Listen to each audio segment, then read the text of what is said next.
Word, what's up? So what is this? This is a free online graduate level seminar in philosophy and theology. And it's going to be something different. It's going to be something unique, and it's going to be something that hopefully we're starting and don't end anytime in the foreseeable future. But this is a 6-week course. So we're going to start today and run for 6 weeks, and then we might take a week off and then start another 6-week course. So starting today, March 18th, and going through April, I think I forgot to write it down, but like April 29th. So we'll go for 6 weeks starting today, and we're going to talk about 3 things. We're going to talk about a whole lot of shit. We're going to talk about 3 things in particular. One is Plato's Phaedrus dialogue, and there's a little video clip of it. And we're going to talk about the good place. And there's going to be plenty of spoilers. We're talking about all 4 seasons, so we're not worrying about. We're not talking about it.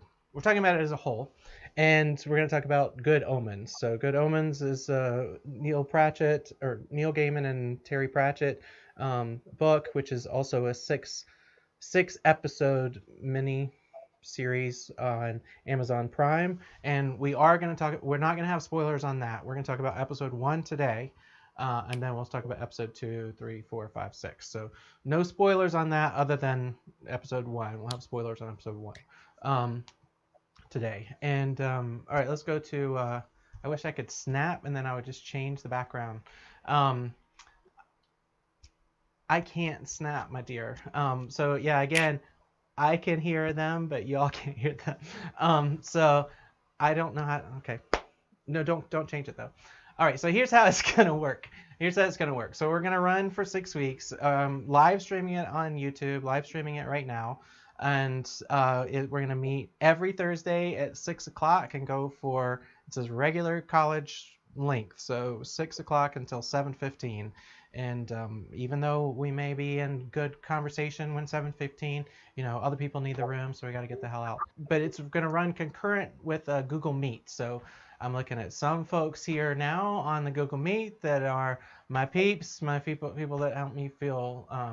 But it's not just that they're here to support me, it's that we are here to build a community of teachers. And so the way I see this is we've got 3 students in this course, and then we've got as many teachers as we can assemble and bring in. So everybody that's in the Google Meets, you're all graduates. You've at least graduated from my classes. And so we're going to run this like a graduate seminar where all of us are in this together, whether you're grad students, doctoral students, or just post-grad, whatever. But it's not me teaching the course, it's us teaching the course. And we do have students, at least they're going to start out as students, and then hopefully we'll build them into teachers as well. And those are my kids. So my kids, this originally started back in the fall. My kids were in an AB. They were in class 2 days a week and then online 2 days a week. And then Wednesdays, there was kind of like a transition day. They didn't really have classes and stuff. They were cleaning the schools and everything. And so I just started using that to teach daddy school. So we would have lectures, and we would have, I even made them write a 5-paragraph essay on Plato's allegory of the cave, which, I learned from that. I will never, ever ask them to do that again, except I probably will. But it was, so it kind of started at that. And then, thinking more about, I don't know, there are so many reasons that I want to do this and so many reasons why it's important to me. So I'm going to kind of unpack those as we go along. But so it's a free online graduate level seminar on philosophy and theology, or philosophical theology. No homework, no grades, no commitment, and obviously no credit. And and we're going to use first names only. So the people that are in the Google Meet, the folks online on YouTube can't see you, but they can hear you. And my kids, like I said, are in my ear, so they can hear me and I can hear them. But for lots of different reasons, they're not going to be on the stream or in the Google Meet, but we're actually chatting on Discord. Also, I'm gonna try and watch the Google chat if I can. Okay, yeah, I can see it. So if anybody chats in the chat, then I should be able to read it there and respond. So I know we're all super high tech, right? You know what? Play that video in the background, the March 18 video when we recorded this morning. Kids and I played. So you know they say that you only have 15 seconds to capture people's attention. We have people have short attention spans and that kind of stuff. So it's all right. It's just a Fortnite video. We basically kids got up. We got up before school and played some Fortnite. That's our typical day. But we got a dub as our little trio got a dub. So you know, just if you get bored, you can watch us play Fortnite and shoot chickens and do my little dance. I'm gonna do a Fortnite dance before this is over today. I am gonna do it, Eric. It doesn't matter. I'm gonna do it. I gotta do it. Again, I gotta pay my kids in different ways, and this is one of the ways that I compensate my kids for bearing with me through all this stuff. That hurts my And soul, also dog. ice cream. That's right. What was that? Hurts my soul, man. My dad used to teach dancing, so therefore, even though he never taught me any of it, I should theoretically be competent at it. But anyway, so we're also going to talk about the Phaedrus. Now, a few of you, Carrie and Nick, you guys have studied the Phaedrus with me before, and so you already know that it's largely about. Sorry for the pun, but it's in large part about penises. There's definitely a lot of penises in it. Only if you will first show me what you were holding in your left hand under your cloak, my friend. But mostly, so there's lots of different ways to read the Phaedrus, and I've read the Phaedrus more times than I could even imagine, more times than I can count. And I've read it quite a few times in the past week, actually.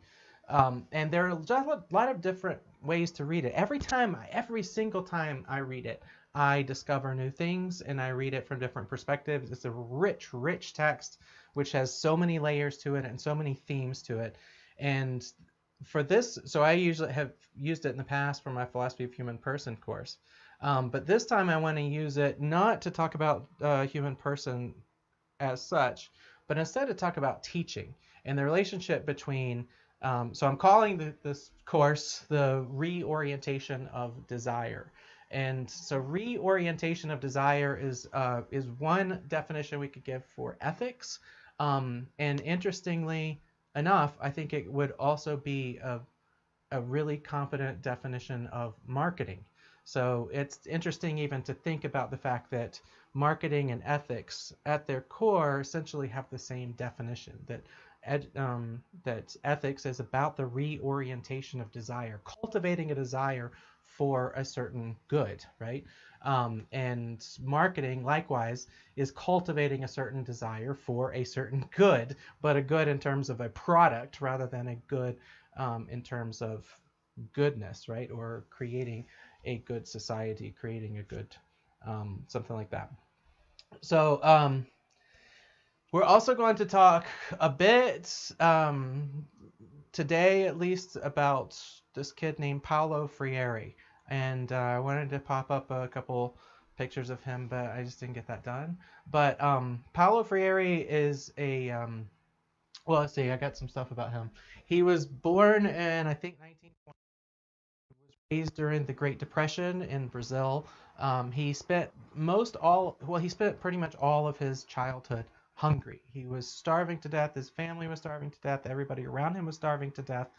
And so he was hungry throughout his entire childhood. His dad died when Freire was 13.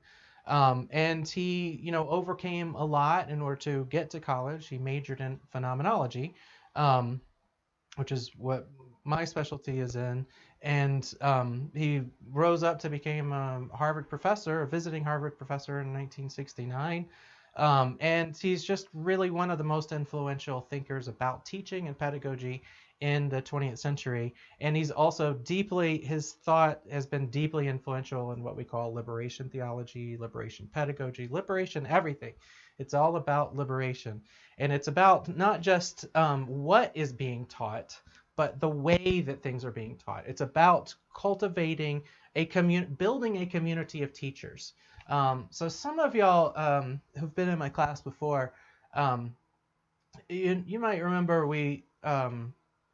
sometimes we would have class where I would stand in the front and students would sit, in the normal sort of way. But then there were other classes when we would sit in a circle, right? Everybody sitting in a circle, and times when I would put rules on myself, like I'm not allowed to talk for the first 30 minutes of class. I had a class where just like I told everybody, the class before, I'm like, by the way, Thursday, I ain't talking for the first 30 minutes. So somebody's got to take the lead and that kind of thing. So those sort of things that are, go ahead.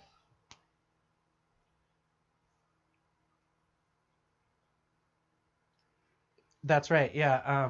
My son just reminded me that there was a class not too long ago in this series, in the last series on the religious quest, where, sometimes I'll do that where I say, I'm not going to talk again until I hear from at least 3 or 4 people in the Google Meet. So, it can't be me just up here lecturing. That's what a seminar is. A seminar is all of us together, communicating. But I also don't want it to be, I want it to be a graduate level seminar where we're all, bringing we've all read this text before or have some experience with this text, or at least you know me and my stuff well enough to, I don't know if Eric's ever read Phaedrus, but you know the Phaedrus through me, because I just live and breathe so many of the themes that are in the text. So we're going to approach the text as a text about teaching. It's a dialogue between this. You know what? Let's see. I'll take a little breather. Why don't you play a little bit of it? Phaedrus, my friend, where have you been and where are you going? I was with Lysias, son of Cephalus, Socrates, and I'm going for a walk outside the city walls because I was with him for a long time, sitting. You see, I'm keeping in mind the advice of our mutual friend Ecumenus, who says that it's more refreshing to walk along the country roads than the city streets. He's quite right too, my friend. So Lysias, I take it, is in the city? Yes, at the house of Epicratus, which used to belong to Mauricus, near the temple of the Olympian Zeus. And what were you doing there? Oh, I know. Lysias must have been entertaining you with a feast of eloquence. You'll hear all about it if you're free to come along and listen. What? Don't you think I would consider it the most important and most pressing engagement, as Pindar says, to hear how you and Lysias spent your time? Lead the way, then. If only you will tell me.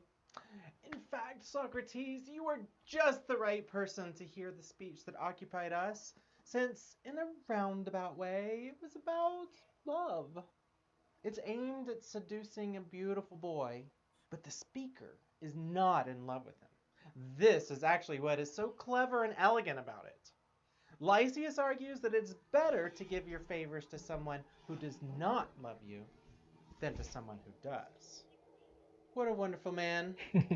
I wish he would write that you should give your favors to a poorer man rather than to a rich man, and to an older rather than a younger one. That is, to someone like me and most other people. Then his speeches would be really sophisticated, and they'd contribute to the common good besides. In any case, I am so eager to hear that I would follow you even if you were walking all the way to Megara, as Herodotus recommends, to touch All right, you can stop the video there and come back again. Okay, so yeah, I'm gonna upload. At this point, I've recorded a big chunk of it. I've got the first 18 minutes ready to pop up on YouTube, so I'll do that after the stream is over, and you can just watch it anytime you want if you want to. But it's interesting recording the text and learning it this way. It was also super props to Leela for helping me do that. So you could see her foot pop into the bottom of the screen once or twice if you're looking for it. But so she was sitting there and she would read She read Socrates one time and she read Phaedrus the other time, and so that way, could have a go back and forth, and just reading the text in that way, in that, it's all of Plato's texts are written as dialogues, and most of them are written as dialogues with multiple, interlocutors.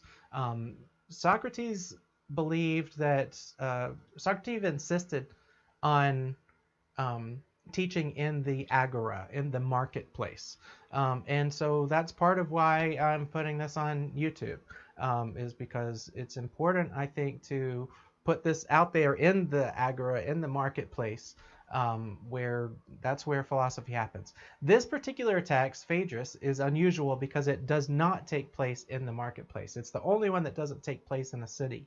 And Phaedrus comments at one point, "You look totally out of place, and you, my remarkable friend, appear to be totally out of place." If you want to learn a little Greek, here we'll learn a Greek word. Phaedrus says, "You look atapotatos."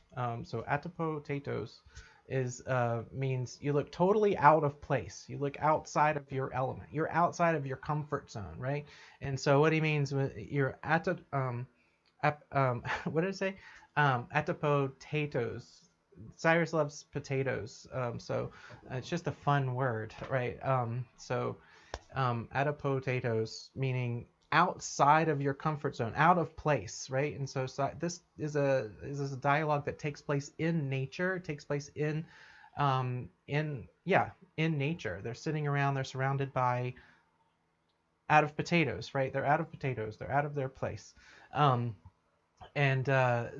that nature element is an important aspect of it, and where we learn, the context in which teaching and learning takes place is critically important. All right, let me stop and tell a quick story, and then I don't know, I want to open it up and get more than just I got a lot more planned, but I want to hear from you guys a little bit.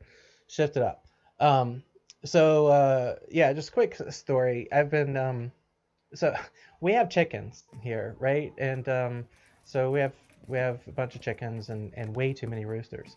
One is too many, but definitely we got too many. We're gonna take care of that soon. But anyway, I went out to get eggs out of the chicken coop, and usually there's a bunch of eggs, and so I take an egg carton and I put the eggs on the egg carton and I bring it in. But we don't always have time to. I don't always have time to do that, or I'm doing something else, and I'm just like, I'm gonna go out to the barn and take care of it. And there's maybe only one or two eggs. So the other day I went out and so anyway, when I don't take the egg carton, or if there's only a few eggs, I just put them in the pocket. I put them in my pockets of my of my hoodie.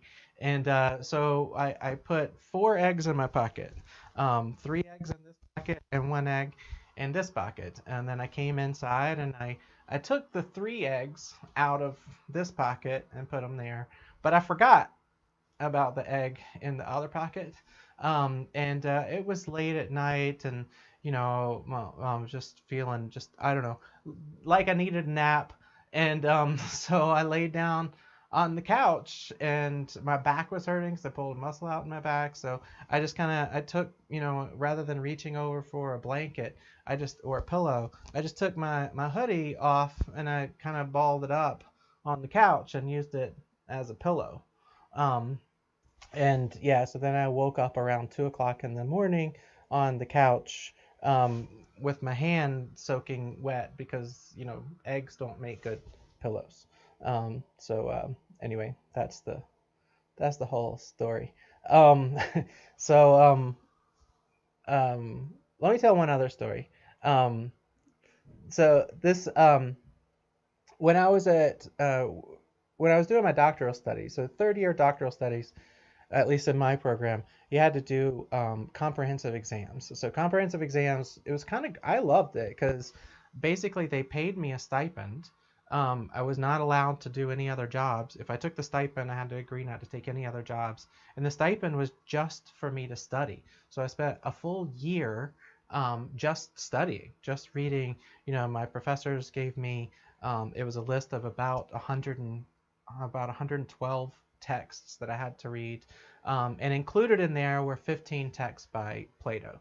So I chose one of my professors to examine me on Plato, and so I had to learn all these texts, and it was great just to be able to study those texts in deep detail for a period of a year, while I was taking care of the kids and that kind of stuff. And it all led up to my oral exam. So I had a written exam, and I don't know, I guess they don't keep records of it, but I set some sort of record because I wrote 115 pages for my comprehensive exam. They put you in a library with a computer. You have no books, no notes. You're not allowed to use anything. It's just you and a keyboard, and 4 hours for each exam, and there are 4 exams, and I wrote 115 pages, and I thought it was pretty good. I mean, I don't know, I over prepared, I guess. And then 2 weeks later, I had an oral exam. So the professors took those 115 pages that I wrote, they read them, and then had an oral exam on it. And so one of the professors chose Phaedrus to ask me about. It was actually, well, it was kind of on Phaedrus and kind of on Plotinus, this Neoplatonist philosopher from like the third or fourth century AD, whereas Plato's like the 3rd or 4th century BC. And anyway, so it was kind of on Plotinus's reading of Plato, but my argument was that Plotinus was wrong and he misread Plato. So I was giving a different reading of Plato and trying to show where or how Plotinus, misread Plato because of certain assumptions that he made about the split and relationship between mind and body, but really focused on teaching. And so, because I see this as a discourse between a teacher and a student, Socrates as the teacher and Phaedrus as the student. And they're talking about the relationship between teachers and student. And sometimes my students in the past get too caught up in the sex aspect of it because there is an exchange being suggested here. Anyway, I'm getting ahead of myself. So after the oral exams, one of the professors comes up to me and he said, by the way, I didn't read all of your 115 pages. It was just too much, and I didn't have time to read it. So I only read the part that I wanted to read, and I ignored the rest. I was like, that's great. And then, but his review of my work was so rude. And his review of my work that I did was not overwhelmingly positive, to say the least. And so he pulled me aside, and he was trying to be friendly in his extraordinarily condescending way, and saying, because he's actually younger than me too, which is awkward. But so he said, Brad, you don't want to get a reputation for being idiosyncratic. And you know what I said in response? I said, yeah, that's exactly, Nick nailed it. Yeah, I said, because I didn't know what idiosyncratic meant. Who knows what that word? Yeah, who knows what idiosyncratic meant? Not me, right? So I didn't know. No one knows what that. Yeah. So I'm like, all right, Harvard professor, thank you very much. And he went away. And I immediately pulled out my phone and I looked up idiosyncratic, and it means somebody who's like outside of the box, right? Who doesn't think in the same way that other people think, who's kind of, outside of the box, right? Outside of the box thinker. And my thought was, hell yeah, I want to be an idiosyncratic thinker, and hell yeah, I want a reputation for. But yeah, it seems good. Exactly right. So this is part of what I'm giving you. I'm giving you my idiosyncratic reading of the Phaedrus dialogue by Plato, and make of it what you will. But I see it as a discourse between teacher and student, and it's so perfect for this course for a number of reasons. One, because I know it pretty well, so I feel comfortable going into the agora and talking about it. Another thing, though, is because it's about cultivating a desire for learning, right? And it's about how do you cultivate, in order to teach somebody something, especially ethics, right? If you're talking about ethics, you've got to cultivate a desire for them to do that good without any promise of reward, right? So this is, I think, one of the things I want to talk about the next 6 weeks, beginning today, but keep going after today, is the grading system in our education system. We've got to play a chance to us together over the next few weeks to talk about education and teaching and ethics and the relationship between these things to justice and ethics and equity and all sorts of things, right? In a space where we don't have any other means of exchange, right? I'm literally unemployed, so I'm not getting paid jack for this, right? But at the same time, I will hopefully be getting some sort of unemployment payment at some point, which comes from society, right? And so if I can contribute back in the marketplace in some sort of way, then that makes me feel like I'm not getting something for nothing, but I'm giving something back, right? So, but that's sort of a voluntary level of exchange. I'm not under any obligation to do that, nor should anyone feel an obligation to do that. Also, none of you are getting grades and none of you are getting credit, and my kids are the only ones that are really forced to be here. But I want to create an atmosphere where they want to learn what I'm spitting out, right? When they want, that's the question. How do you cultivate a desire for learning that is, you know what? How about Leela, can you show the clip on from The Good Place on moral desert? So this is a clip from season 2, and this is a dialogue between the judge of everything.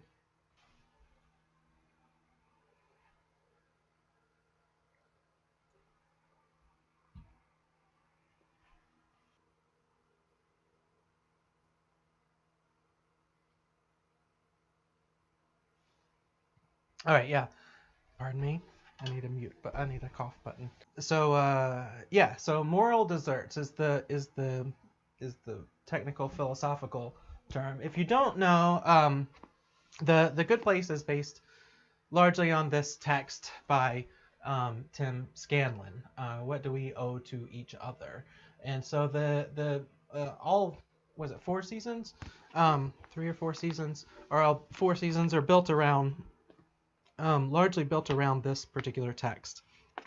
And so many of the episodes reflect that. And so one of the questions, this idea, actually, I should let Eric talk, because this is kind of all Eric's idea. I tossed out some other ideas. I wanted to read Phaedrus, but then Eric was like, I think we should do The Good Place and Good Omens together.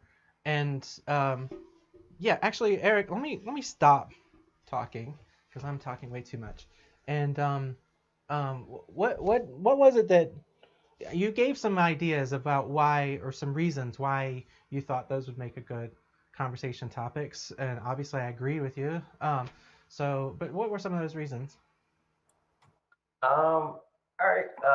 First and foremost, I think for me personally, my main motivator was media oftentimes can be a really powerful form of reflection on certain ideals. And I know for me myself, I'm not the biggest reader. I haven't been a big reader since I was a child.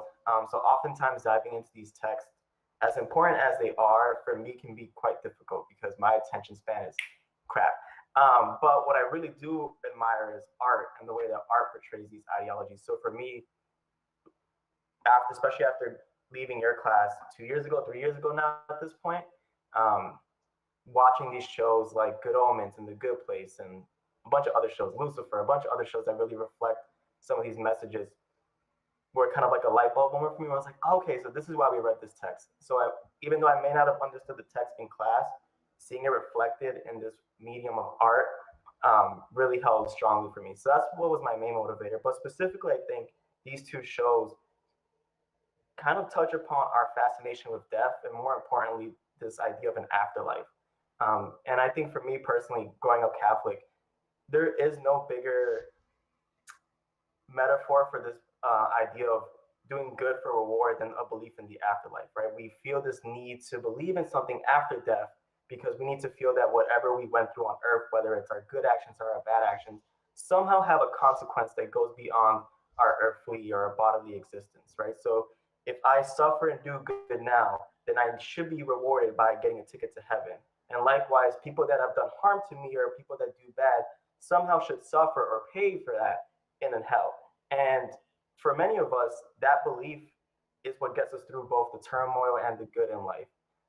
Where I think the good place specifically, and Good Omens in a sense as well, really kind of tackle that idea of, well, whose job is it to say that you did X, X, and X, and therefore you deserve a ticket to the good place or the bad place, right? And I love the good place because some of the characters are very nuanced. You know, you have Eleanor, who's a admittedly pretty crappy person, right? At least on the surface. But a lot of the people that end up in the bad place, like Chidi, are inherently quote unquote good people because they teach philosophy and they study philosophy. And it's not the typical person that we would assume would be in the bad place. So I really just felt like using this sense of the afterlife or the apocalypse is a really good starting point to discuss we should be rewarded for certain actions. Amen. Amen to all that. Yeah, all that. And so most of that was about the good place. But there's a lot of those elements in Good Omens as well. And in Good Omens, the emphasis is not so much on the afterlife, but instead on creating what we might in Christian circles call a kingdom of God on earth, right? So what comes next after the after the end of this world? And I think it's such a great time to do this right now because we are at the end of the world. I think, you know, we entered the end of the world last March, right, when COVID happened and everything shut down and everything that we knew, all the normal ways of life, our normal modes of being, ended, right? So that's an end of the on your birthday. Yeah, that's right. It was Cyrus's birthday, and he's got another birthday coming up on Monday. So this will be the second year in a row where he doesn't get a birthday party. But I did tell him, you know, the money that I usually spend on his birthday party will just go to him, so he's got something to, you know, to show for it. You got. I know I owe you the money. I'll pay out. It's out in the Agora now. There's, you know, you could just show the YouTube like you said. You told everybody, you know. Yeah, I got you. I got you. And I bought you those ice cream today. So that was like $600. But but we're also nearing the end of this end, right? So we're nearing a time where we're at a time now where we need to think about what is life going to look like after, right? What's life going to look like next? And I think the Good Omens raises so many of those questions, right? It's about a boy named Adam, and Adam is he's the second Adam. And so there is this theme running through. I think one of the ways that this course, this 6 weeks, connects with the last course that we were talking about. We began there talking about Adam and Eve, and the apple, right? It's not actual apple, but it's a fruit, right? And the fruit comes from the tree of knowledge, right? Knowledge of right and wrong, knowledge of good and bad, and so. Do you have the? Can you play the clip of Aziraphale and Crawley on the wall? This is right from the beginning. This is right from the beginning of episode 1. It's like 3 or 4 minutes in. Okay. So anyway, it was Aziraphale and Crawley, so two of God's creatures, two of the first creatures that God created, and they're sitting there and they're kind of, on they have different jobs, right? And so Crawley's job was to tempt Adam and Eve to learn about the difference between good and evil. And so he does that. Yeah, that's right. Yeah, his name changes. It first was Crawley because he crawled around on the ground, right? And so in Genesis 1, Genesis 3, he had legs, and then at the end of Genesis 3, his legs went away, so he was just a snake without legs. So he was called Crawley, but then he lost his legs, so Crawley didn't make sense anymore, so he changes his name to Crowley. So it's very funny, entertaining. If you haven't seen Good Omens, highly recommend it. I've seen it, I've seen it many times. And so they have this conversation at the end. And he says, "I don't understand what's so bad about knowing the difference between good and bad, anyway, right?"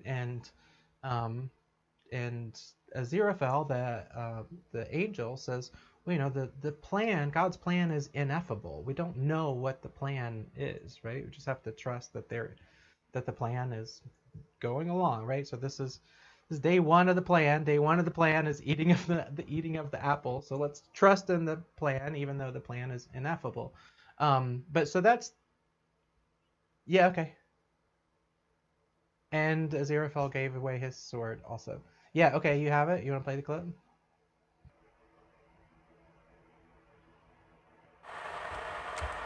Um, yeah, keep.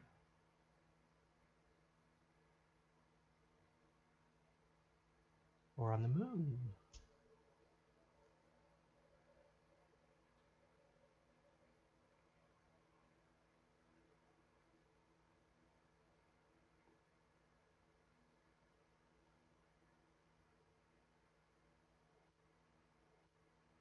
So yeah, I think this is I grew up with a deep love for the Bible and wait wait, sorry, distracted. But the great plan is ineffable, right? It's unknowable. And so that's something that I think some people who don't some people who go to church regularly but don't really read the Bible that closely, sometimes think that they know the plan, right? Whereas the plan is sort of inherently ineffable. It's sort of a part of it. But it's also for us, right? There's a difference between theory and praxis, and putting things into praxis. And okay, I want to hear from Carrie and Nick. But let me pose a question. So I'd like you to I'd like you to think about or maybe share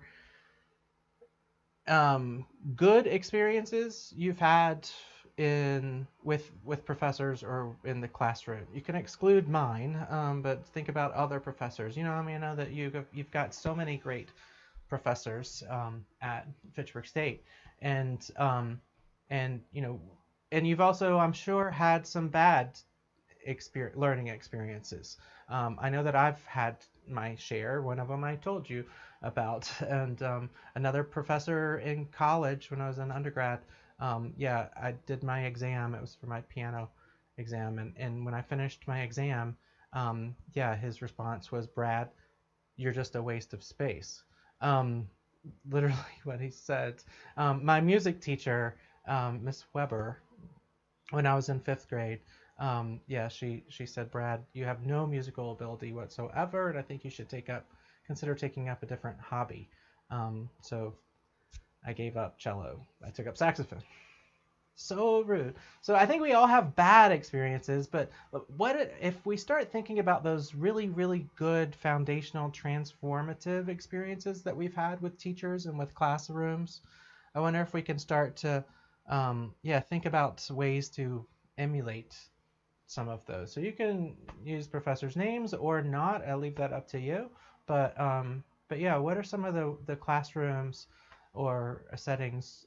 Maybe they're not even in a formal setting. Maybe they're outside of a formal setting. But some of those learning experiences that were especially transformational for you. I don't know how to raise my hand on this. It's okay. You did it. Go for it. Perfect. How am I sounding all right? I was told I had feedback before. Perfect. No. Fantastic. One of the most amazing experiences I've ever had with a professor, in which it was actually two professors, one explaining the not two scenario. One of my favorite professors, who's actually teaching this class right here. And what was happening was he was up there teaching Buddhism and doing a phenomenal job at something that's incredibly hard to begin with. And then on top of that, having a heckler of a professor in the middle of the classroom asking ridiculous questions, not listening to any answers whatsoever because there was already a pre-bias there. And so it didn't matter what anybody said at all. And it got to a point where this professor actually like threw his hands out just in an angry manner, almost slapping my now wife in the face because he was just appalled by Buddhism, I guess. And he was so stuck in his ways that he will never be moved. And it was actually angering him that anybody could have ever opposed his thoughts. And it was not even, there was no opposition. It was just, you were just explaining another perception of life, and the classroom was responding well to it. It was just a very amazing circumstance to be in and be within 3 feet of it as well. So like, it's crazy about, so Good Omens. I love that show. I think I've seen it like maybe 100 or so times. I'm a David Tennant fan all day long. I know you're a big Doctor Who fan. Yeah. Oh yeah, Doctor Who all day long. But that being said, what I loved most is how kind. I'm terrible with his name. Aziraphale. Aziraphale. So he is so kind and so compassionate throughout the entire show, but he's so stuck in his ways. And it's like the exact opposite of what we normally see in 2021, where you're like not even remotely close to being compassionate, yet stuck in your ways. So I've always just thought it was just phenomenal. That show is great. And David Tennant's beautiful in it with red hair. Yeah, definitely. But that's mine. That was good. Carrie, I don't want to put you on the spot. You don't have to. Okay. I would have to piggyback off of Dick. That same class, which we were studying kind of really deep ideas of consciousness, and I think that was a really actually that class kind of changed the trajectory of my life. To be perfectly honest, I took a long time off from school because I was really on the fence about what to do with my future. I always loved the mind and philosophy, but I never really had an environment to kind of cultivate the things that were in my head. So to be in a class where they approached it in a multifaceted way, where they just let so many people have their opinions, and it validated the things that I was thinking in my head that I didn't know other people were kind of thinking along those same lines. So it was really, it genuinely did change the course of my life and really validated me. Yeah. So that class it gave me purpose. It reminded me of why I made that choice to go back to school. So as he was saying, there was maybe one professor who was a little bit hard and a little narrow-minded. I think I always try to be empathetic to others. I think he meant well. I think he kind of liked playing that character in that class. So I'm not sure how much of that was actually kind of put on or a show to encourage conversation. I think that was just a different team method. But yeah, no, that course was amazing, because that's what teaching is about, is kind of cultivation and fanning the flame. Yeah, great. Yeah, that was I have a recording of that class. Oh dear. It's it was definitely an interesting hour and 15 minutes. There's no question about it. Yeah, it kind of broke me, and it ended my relationship with a woman I was really into at the time. But we went out that evening, and I literally just sobbed the whole time. So it was like, yeah, Oh, it I kind of didn't. broke me. Oh. But it's all right. It's okay. It's okay. So one of the things I have in mind for this semester, I mean, I want to celebrate so many great teachers that I've had, and share some of the, just I had this one teacher. I could list a long list of professors who have been, I'm sure many of us have. Just so many professors that have been really outstanding, positive, inspiring influences in my life. And one of them, if you can't ever name or list folks without, I'm not, putting them in any order. But one of the most outstanding was Professor Lynn Westfield. Lynn Westfield she was at True Theological Seminary when I was there, and she taught a class on pedagogy, on teaching. It was on specifically on Christian education, how to teach. It could have just been about how to teach, church Sunday school or something, but it was really about. She focused a lot on this text, "Teaching to Transgress," by Bell Hooks. "Teaching to Transgress: Education as the Practice of Freedom" by Bell Hooks. Bell Hooks is her pen name, and she writes it without capital. Yeah. So I guess her given name is Gloria Watkins, but her pen name is Bell Hooks. And this is a book. I think the books that have been most influential of me, I've just rereading them. I've reread most of this book in the last 2 weeks, just preparing for today, and being deeply inspired by it. And she gives a quotation by, this is towards the end of the book, page 199. She's quoting Thomas Merton, and Thomas Merton, if you don't know, is certainly on the short list of canonization for sainthood in the Catholic Church. An American from Louisville, Kentucky, or at least was based in Louisville for a lot. My dad's family's from there. But she's quoting Thomas Merton and an essay that he wrote on learning to live. And I'll just read a couple lines. "The purpose of education is to show students how to define themselves authentically and spontaneously in relation to the world." And because of that, she writes, "Professors are best able to teach if they are self-actualized," right? In order to help other students to become self-actualized, you have to be self-actualized. Now, that I'm not sure. I totally agree with it, but I'm not sure if I'm there at all. And I'm not sure that Bell Hooks is saying that we need to be either. Nevertheless, it's something that we have to be self-actualized, like knowing who you are and how you fit in, knowing what your, in Christian terms, we say a vocation, a calling.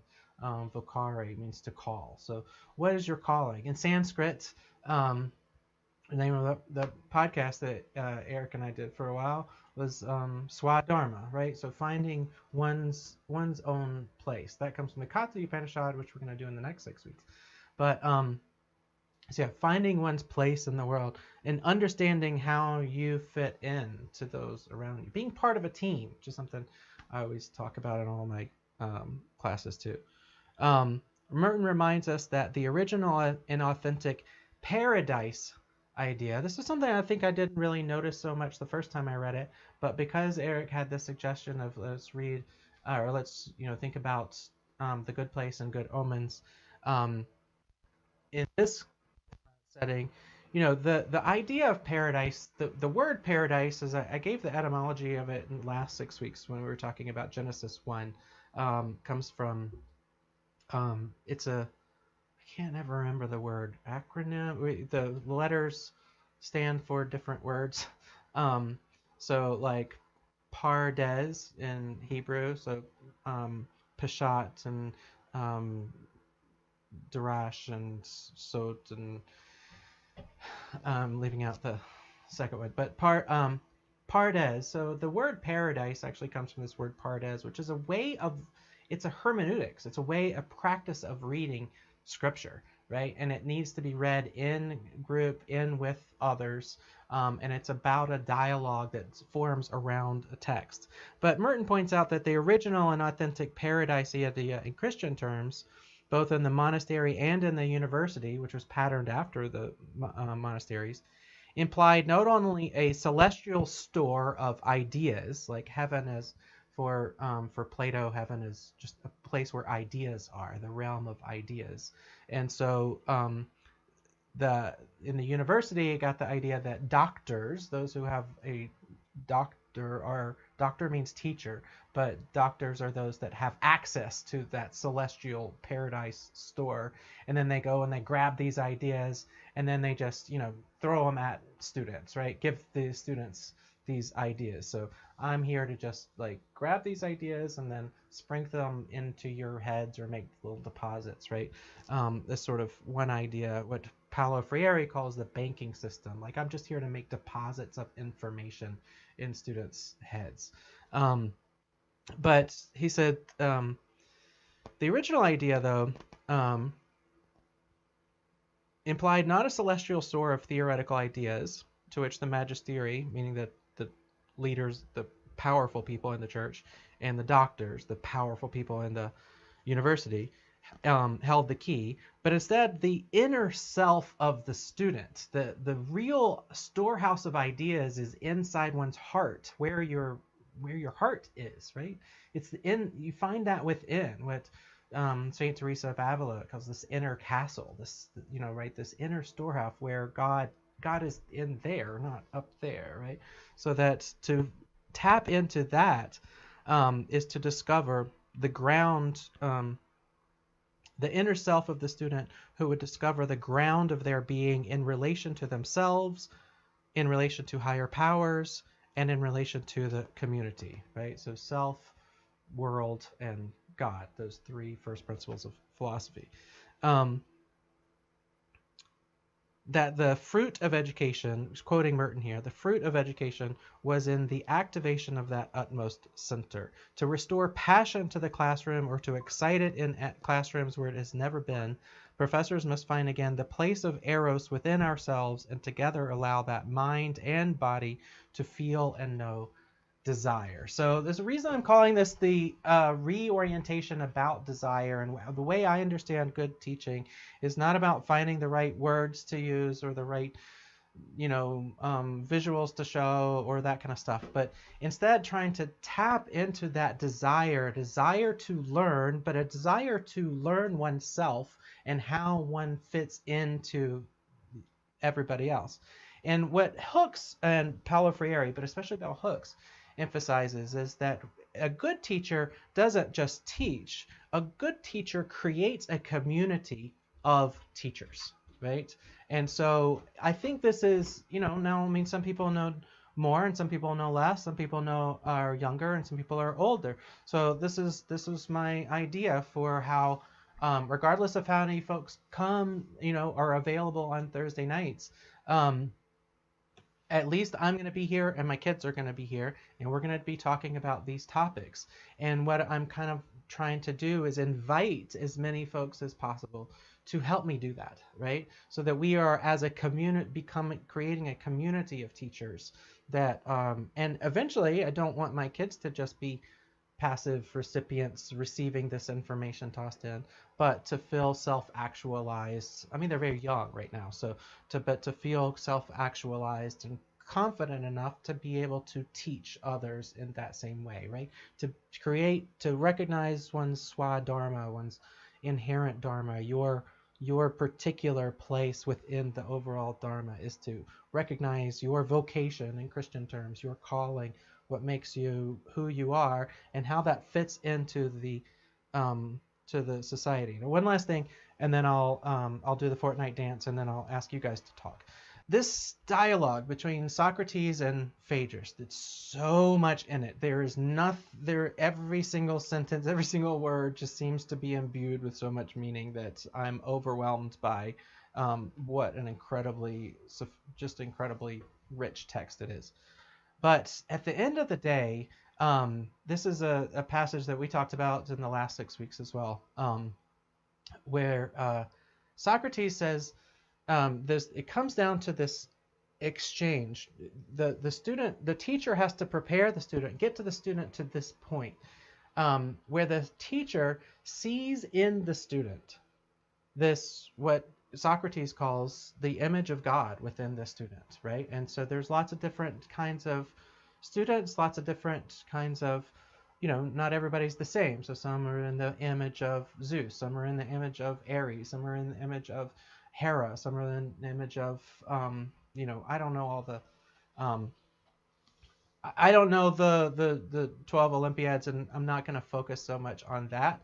But instead, what I'd like to do is this other kid, Howard Gardner, who's another professor at Harvard, another hugely influential, theorist of teaching. He gave what he called the 12 multiple intelligences theory, is what it's called. The idea that there are lots of different kinds of genius, right? Some people are very gifted with words. Some people are very gifted with numbers. Some people are very gifted with music. Some people are very gifted with tactical logistics. And some people are very talented and gifted with, all sorts of different ways of being and ways of, you can look at like Mozart. Was Mozart a genius in the head? Who knows? Who cares, right? He was a genius with music. Or you could look at Baryshnikov, a dancer. Or you could look at, you could look at somebody like Michael Jordan. Michael Jordan, he's absolutely a genius when it comes to what Howard Gardner calls kinesthetic genius, right? And a genius of body and the relationship between body and surroundings and things. So what I'd like to kind of do is when we get to that point, start thinking about those 12 Olympiads, or that images of God in terms of those images of these 12 types. And I think, there's no reason to really limit it to those 12, but the 12 is a pretty good place to start. But what Socrates says that what a good teacher does is first has to recognize the image of that divine genius or that divine ideal within this particular student, right? You have to know this student and that student. First, have to know the student and to be able to see the image of God within them. It's only then the student doesn't see this in themselves, but instead the student sees the image of God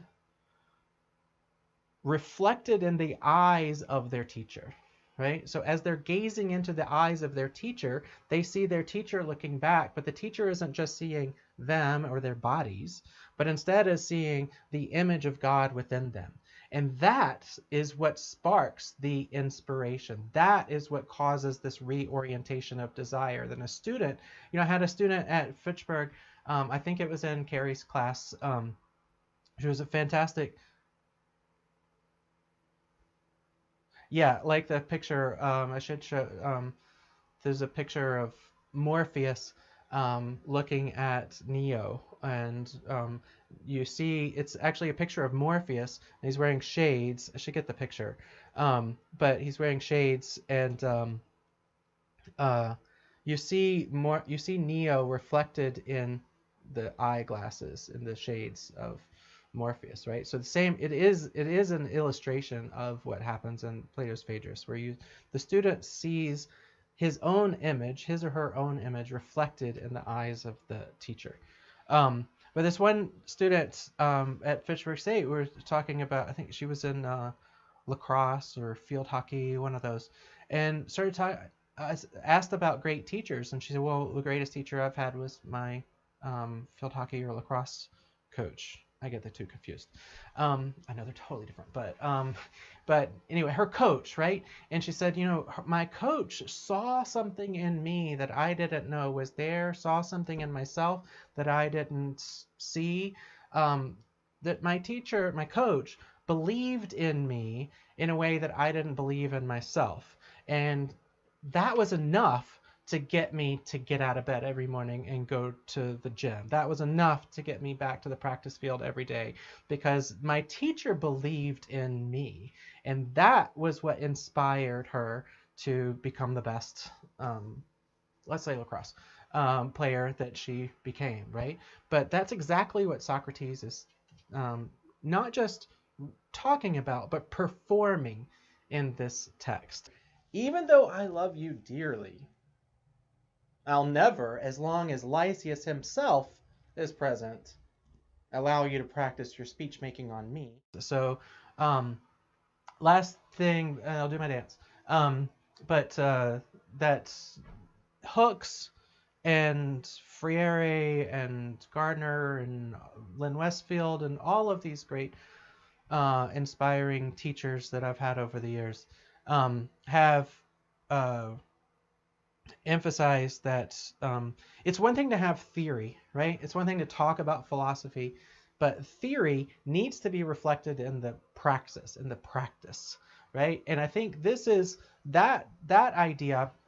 How do we create a community where it's not just me talking? I know I'm talking way too much today, but this is also the first day set up, so I gotta. Sorry, I know. Cyrus said definitely. But we'll talk less. Sorry, I shouldn't repeat what you said. I don't want to shut that down. But okay, thank you. But theory needs to be reflected in practice, and I'm going to talk more about this in the future. But one of the things that you guys know is that in my classes I don't really assign papers anymore. Instead, I assign podcasts, and they're not really podcasts as much as they are just recordings of discussions, right? You just sit around and have small group discussions with one another, hopefully and ideally sitting in a circle or through Zoom or something like that. But they're just discussions about the text. And so the text is always at the center, right? But it's not that the text is more important than anything else. It's that the text is what grounds it, what anchors us, right? So the text anchors the conversation so that we can have meaningful conversations around the text. But the meaning doesn't come so much from the text as it does from the conversation that arises around it, right? And I think, at least in my mind, that's how I aspire to live into these great minds like bell hooks and others. And not just teaching theory of phenomenology, but putting phenomenology into practice, right? You've got to have meaningful conversations. And I think one of the reasons the podcasts work well as an assignment is literally because I'm not there, right? So if I were there, I would talk too much. So it's nice to listen to it, and sometimes I don't know how to give feedback on it. And sometimes it's not even about the feedback, right? It's just about the practice of having good conversations, which is not an easy skill to learn, but it is creating a community of teachers. And so it's taking that theory and putting it into practice.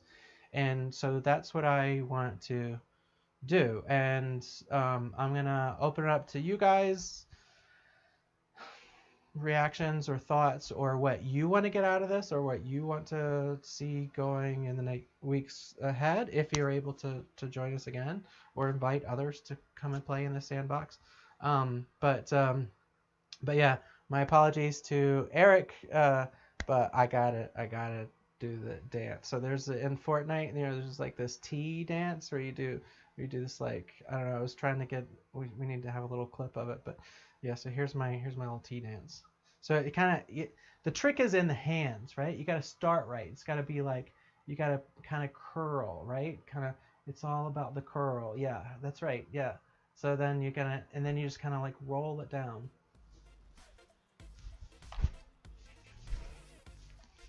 Right? Or if you want to do it faster, then it's sort of like,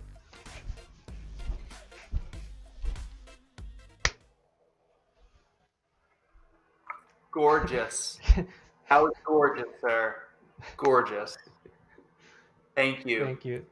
Delectable Yeah, treat. Thank you. The kids pointed out that I was shaking the entire house, but that's, COVID. All right. Obviously I have a lot more. I've got a lot more slides, a lot more content, but we're almost out of time. And so starting next week, if you guys want to continue on this journey with me, and again, no pressure, no commitment. I understand it's also going to get warm and nice, and I don't want to disconnect anybody from nature and other things. But yeah, would love to have you with me on this journey. And I don't know, any thoughts? I'll be here. Cool. This seems like a good trip. Well, I also, Nick, you're planning to go into doctoral studies, right? So I'm looking at in philosophy. So I figure a little bit more Plato couldn't hurt, and so what a great chance for you to kind of take a teaching role in this too. I love it. This is just one thing I was just thinking about, but I was kind of thinking about the role of a teacher, of a parent, and of a comedian, and I'm starting to realize that they're all pretty similar, in the sense of like, I think what they all try to do is take the madness and the vagueness of the world and somehow make it relatable, right? And the effectiveness of a parent, of a teacher, and a comedian is how well they're able to do that for a particular person, right? A comedian can make me laugh, and it may not necessarily make you laugh, but that doesn't matter to me because it hit me. And the same thing with a parent and the skills that they try to instill in their child, and the same thing with a teacher and a student. And I find that funny because Good Omens and Good Plays, they're really funny shows. They talk about some pretty heavy subjects, and at times they seem to be a bit mad and a bit crazy, but it's inherently very funny. And because of that, I think it knocks it down a bit and makes it a bit more down to earth, to the point where like I can sort of buy into it. It's so crazy, it's so insane that I believe in it first.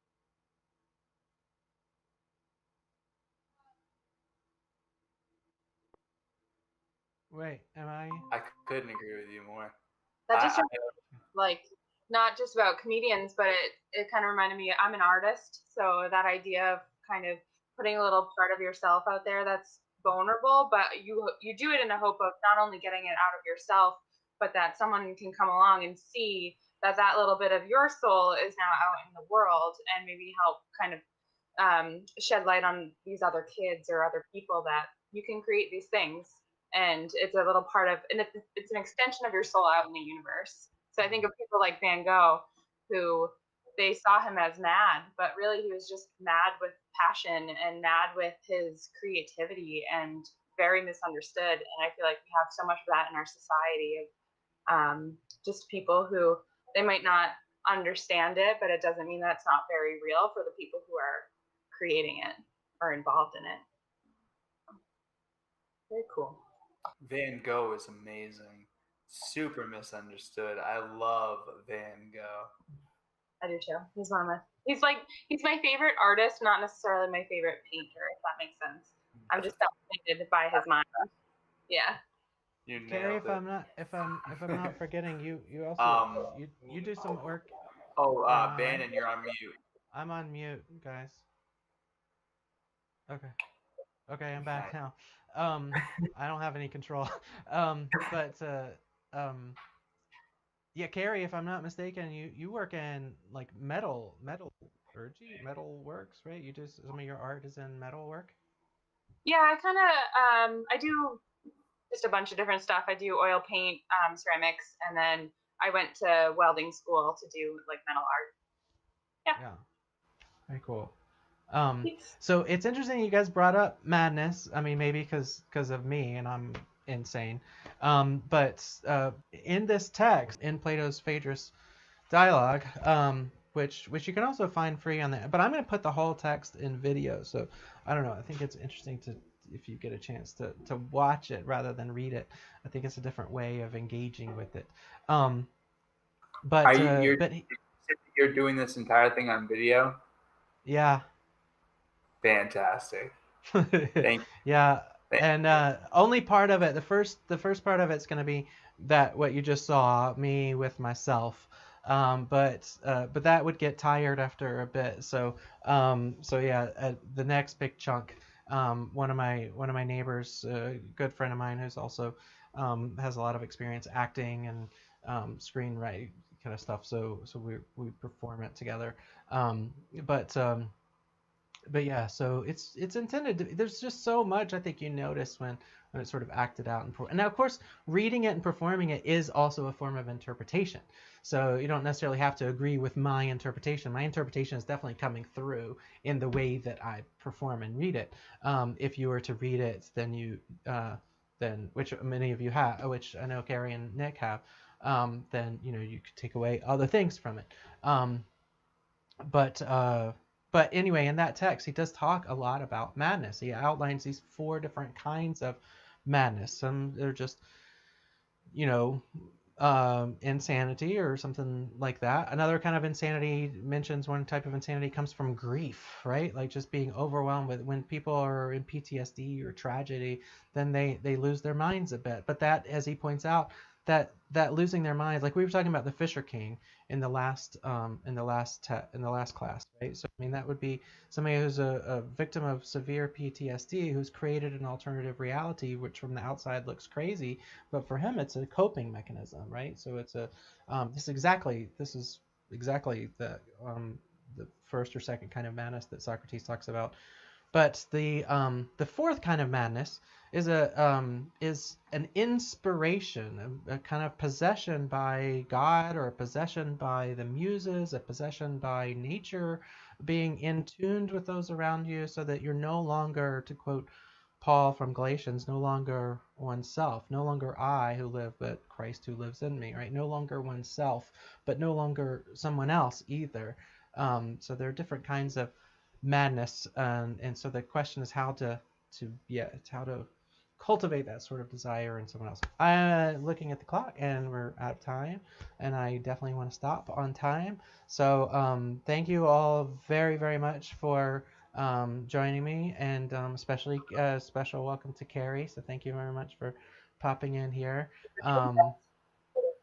And well. any and yeah.